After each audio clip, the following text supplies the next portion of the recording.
Hi folks, so as part of our continuing little short videos before our open evenings, I'm joined by the wonderful Jane Bedlington, our SEND coordinator, which is a Special Education Needs and Disability Coordinator. Have I got that That's right? That's okay. absolutely right. And before I get you to tell our watchers all the wonderful stuff that you do, it's important to have to give some context, because I always feel that I judge an organisation by how it treats its most vulnerable in society, and the work that Jane and her team does has a huge amount of impact on social mobility, giving people the opportunities that they may not have been able to have before. So without further ado, Jane, we talk about the pre-entry process, the application process. Once those young people are with us, there's a whole lot of support that they get, etc. And I think it's really to reassure prospective students and their parents, who are really important as part of this, that we will look after them every step of the way. So over to you. Okay, so students will be applying on the application process. Yeah, round about now, same as everybody else. Yeah. But quite frequently, if a student has an EHCP, quite often schools so tell me will what absolutely.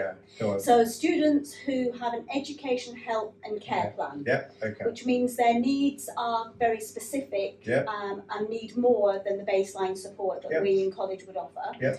And therefore they have an EHCP, and the council support us in providing the specialist support that they need. So Borough Council provided some funding to get some support, Yeah.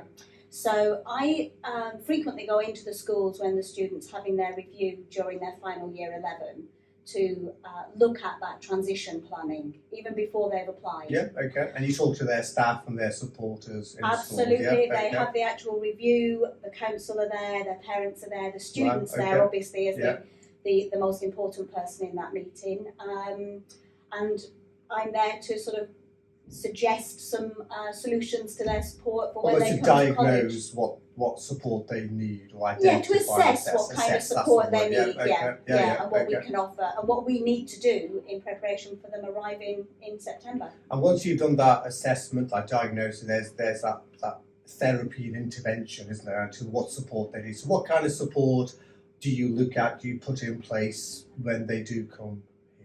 Yeah, one thing we do ask students to do is make sure that they indicate on their application form at the beginning, important. Because then I can get in there really early, meet them, find out what kind of support they need, so they're not then having this big gap at the beginning of September where everybody's running around setting up the support. We're prepared, we know who's coming, we know what kind of support is needed, so that because if they don't tick that box, we don't know. We don't know they're coming. And it's going to be harder. And we don't know what their support needs is for me to actually make contact with them. But the kind of support that we've got for students with disabilities and learning difficulties is we have specialist support staff within the team. So we've got a mental health and wellbeing support teacher who will work with students on academic support.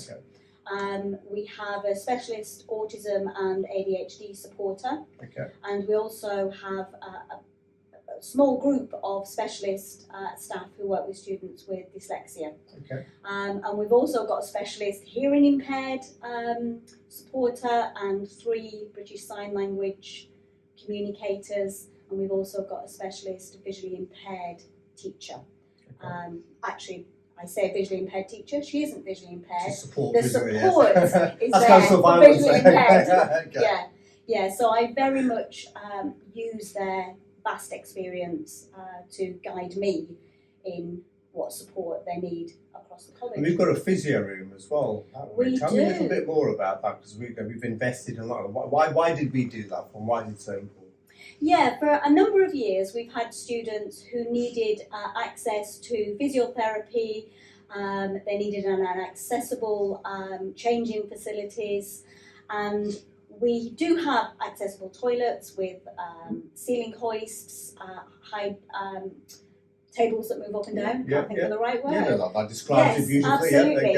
So we can enable students for their personal care, but some students need physio, they need to be able to get out of their wheelchair, or students who are not using a wheelchair being able to do stretches and physio when they're here all day.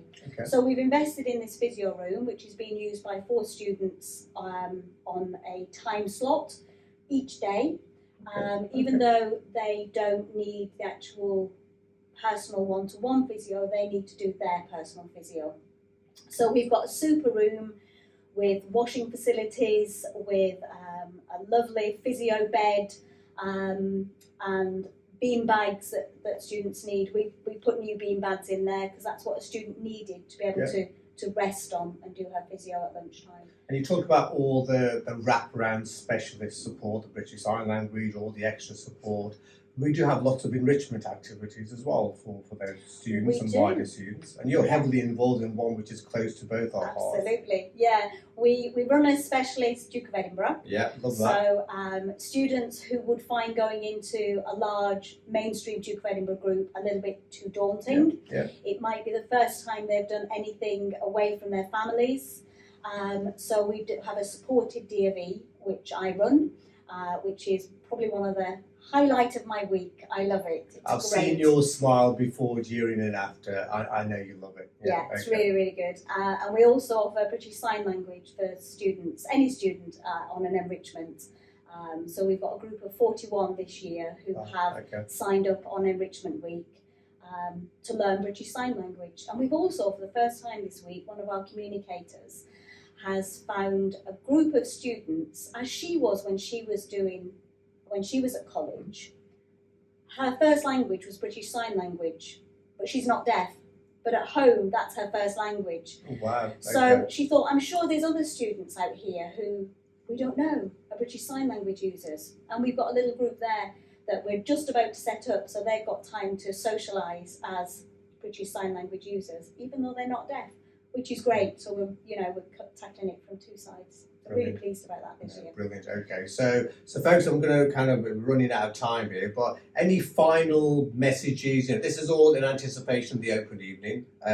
Obviously, Jane and the team will be here, so if there's a lot more detail that parents or young people want, just come and ask us. You will see Jane with a bright smile on the team and myself around. Any final bits? Anything I should have asked you that I should? I think the one thing that's really important for us, in addition, is exam access arrangements. If you've got exam access arrangements, that's really important to tell us on the application form, and come and find me on any of the open evenings. I'm going to be in. What kind of, when you say arrangements, so what does that mean? What do you do extra?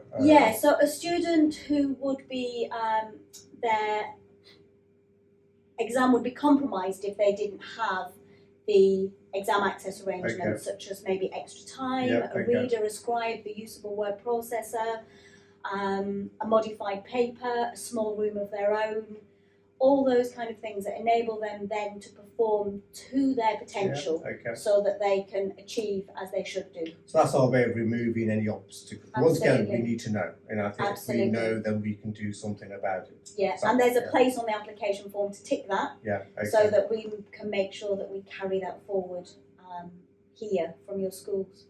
Okay, so this is Jane, our SEND coordinator. Brilliant. As I said, we'll see you for our open evenings. If you have any more questions, then please ask us on the evening. Thank you. Thank you for watching. Take care. Bye-bye.